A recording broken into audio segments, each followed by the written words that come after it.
Hello दोस्तों, तो कैसे हैं आप लोग। आई होप आप लोग अच्छे होंगे और स्वस्थ होंगे। भाई आज का वीडियो बहुत ही ज़्यादा इंपॉर्टेंट है, तो चलते हैं वीडियो की तरफ। अब इम्पॉर्टेंट क्यों है, क्योंकि बहुत जगह घूमना भी है भाई, थक जाओगे आप लोग भी, तो थोड़ा सा रिलैक्स करिए और आराम से पूरा वीडियो देखिए। लेकिन उससे पहले आपको चैनल सब्सक्राइब करना है, लाइक कमेंट करना है और शेयर भी करना है। भाई सपोर्ट बहुत ज़रूरी है, तो प्लीज़ अपना सपोर्ट बनाए रखिए। तो चलते हैं वीडियो की तरफ। भाई वीडियो है जगत भैया और जगत भाभी का। इस समय वो धनबाद में है और मनोज डे की बेटी के फंक्शन में गए हैं। भाई वहाँ ये लोग गए हैं, अच्छा लगा देख करके, क्योंकि मनोज डे की पत्नी जो ज्योति हैं, पर्सनली मैं भी उन्हें बहुत पसंद करती हूँ, तो उनके वीडियो में देखती हूँ, अच्छे लगते हैं उनके वीडियो। तो ये वहाँ गए हैं, उनका फंक्शन अटेंड करते हैं और साथ में डांसर सनातन के भी घर जाते हैं और उनसे भी मिलते हैं। भाई डांसर सनातन का घर, उन्होंने घर तो अच्छा बना लिया, लेकिन घर में साफ सफाई बिल्कुल भी नहीं रहती है, बिल्कुल भी नहीं रहती है। जब ये लोग उनके घर गए तो मुझे भी आश्चर्य हुआ कि भाई जब पता रहता है कि कोई हमारे घर आने वाला है तो थोड़ा सा घर क्लीन कर लेते हैं। अब ऐसा तो नहीं है कि अचानक से वो लोग पहुंच गए थे सरप्राइज देने के लिए, बताया तो ज़रूर ही रहा होगा, लेकिन फिर भी उनके घर में हमें गंदगी ही दिखाई दी। और रही बात उनकी पत्नी अंजलि की, अंजलि है तो बहुत अच्छी, लेकिन शायद चीज़ों को समझना उन्हें नहीं आया है कि किस तरह से लोग जब हमारे घर आते हैं तो हमें किस तरह से वेलकम करना चाहिए और कैसे रहना चाहिए। भाई जब ये लोग आए थे तो आप लोगों ने भी देखा होगा कि भाई उनके तो बिंदी तक नहीं लगी थी। लोग तो तैयार होते हैं, वो एकदम सिंपल थी। अच्छी बात है, सिंपल रहते हो आप, लेकिन जब गेस्ट आते हैं तो अपने आप को भी ठीक ठाक बनाओ और घर को भी साफ सुथरा रखो, क्योंकि इंसान बार बार किसी के घर नहीं जाता है, एक ही बार जाता है और दोबारा जाएगा तो फंक्शन में जाएगा किसी, तो फंक्शन में तो ऑलरेडी घर सजा ही होता है। तो रियलिटी तो तभी आती है जब कोई इंसान इस तरह से घर जाता है। भाई मनीषा और सचिन दोनों उस घर को देख रहे थे, अच्छा लगा, लेकिन ये लोगों को शायद अंदर से कुछ ठीक नहीं लगा, क्योंकि घर बहुत ज़्यादा मैसी था। उसके बाद ये लोग जाते हैं रेस्टोरेंट में, सभी लोग वहाँ खाना वाना खाते हैं। फिर मनोज जी के घर में ये लोग रुके हुए थे। बॉन्डिंग बहुत अच्छी लगी, क्योंकि चीज़ें एकदम जब 2-3 दिन रुको किसी के घर में तो बॉन्डिंग अच्छी हो ही जाती है। फिर जगत भैया तो गिफ्ट लेकर गए हैं। आजकल भाई सोना चांदी बहुत खरीदा जा रहा है, जगत भैया सोना चांदी बहुत खरीद रहे हैं और लोगों को गिफ्ट बांट रहे हैं।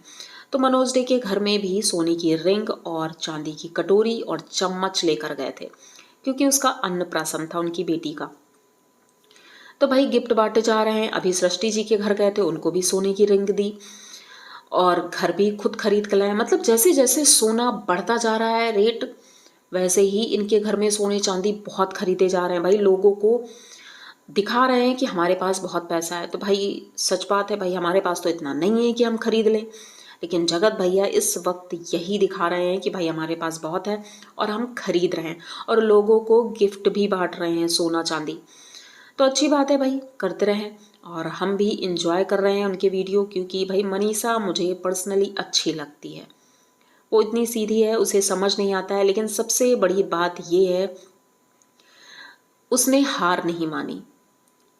2.5 साल हो गया है या 2 साल मान लें, 2 साल से बराबर उसका पति उसे बिल्कुल भी सपोर्ट नहीं कर रहा था किसी भी चीज़ में, किसी भी चीज़ में नहीं। सोचो उसके दिल पर क्या बीतती होगी, कितना रोती होगी रात में तकिए पे सर रख करके अकेले, कितना रोती होगी।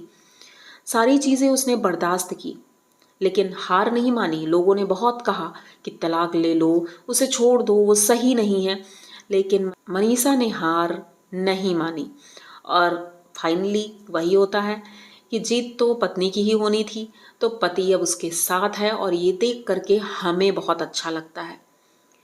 तो फाइनली हैप्पी फैमिली है और उम्मीद करते हैं कि भैया अब कहीं से भी फिसले ना और भाभी के साथ रहें, क्योंकि दोनों की जोड़ी बहुत अच्छी लगती है, दोनों पर्सनली अच्छे लगते हैं। लेकिन एक चीज़ मुझे इस वक्त थोड़ा सा अजीब लग रहा है कि भाई घर में मम्मी जी अकेली हैं, दोनों बहुएं बाहर हैं। मतलब कि छोटी बहू तो अपने मायके गई है, बड़ी बहू घूम रही है और उसके बाद अभी आने के बाद फिर से वो किसी शादी में जाने वाली हैं और घर में मम्मी जी अकेली हैं और पापा हैं और प्रिंस भी है। तो ये लोग अकेले ही हैं। मम्मी जी को खाना भी बनाना पड़ रहा है, बहुत काम पड़ रहा है, सारी चीज़ें हैं। भले ही वो कुछ कहती ना हो, लेकिन फील तो होता ही होगा कि 2 बहुएं हैं, उसके बाद भी अकेली हैं, एक बेटी है। तो इन्होंने यही कहा था कि अच्छा होता अगर ये चीज़ें पहले पता होती तो बेटी को मैं बाद में बुलाती, पहले वो अपने ससुराल हो आती। लेकिन चलो ठीक है, जो भी है, कुछ दिनों की बात है। अब मनीषा फिर से जाएंगी अपने ससुराल, अपनी सासू माँ की सेवा करेंगी। अच्छा ही है, देखते हैं आगे क्या होता है। और मुझे लगता है कि यहाँ तक आप लोगों ने अगर वीडियो देखा है तो प्लीज़ चैनल को सब्सक्राइब करिए, लाइक कमेंट करिए और शेयर कर दीजिए। भाई दोस्तों, आप लोग सोच रहे होंगे कि आज मेरी आवाज़ इतनी कम क्यों आ रही है, तो भाई मौसम चेंज हो रहा है और कभी बारिश हो जाती है, कभी धूप निकल आती है, तो इसी वजह से थोड़ा सा जुकाम सर्दी हुआ है और इस वजह से आवाज़ में इतनी दम नहीं आ रही है। थोड़ा सा मैनेज कर लीजिएगा। मिलते हैं जल्दी किसी नए वीडियो में, तब तक के लिए बाय।